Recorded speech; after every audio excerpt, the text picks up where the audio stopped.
this video, we will demonstrate how to replace the front display board. This is a view of the front of the control valve. In order to access the internal components, we will need to view the back side of the power head. Using a crosshead screwdriver, loosen the 4 screws that are located in each corner. The front display cover will then easily tilt forward and away from the power head housing. Please keep in mind that there is limited slack for the wires connected to the front display board. Then carefully wiggle and detach the multi-pin connectors away from the front display board. The first being the white drive motor connector, followed by the red power connector,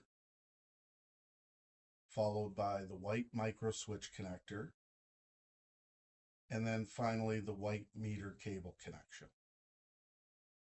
And then set the display cover aside.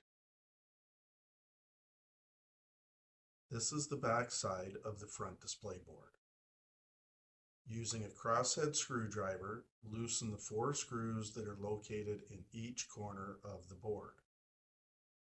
Then lift up and remove the board. Notice the 4 springs on the replacement display board and ensure that they are lined with the 4 holes on the front display cover and place the board into position. Then simply thread the 4 screws back into place. Next, connect the multi-pin connectors to the display board while keeping in mind that the connectors are color-coded and keyed to fit in only one orientation. Then reposition the front cover back into place, and while holding the front cover in position, use the crosshead screwdriver to tighten the 4 screws back into place.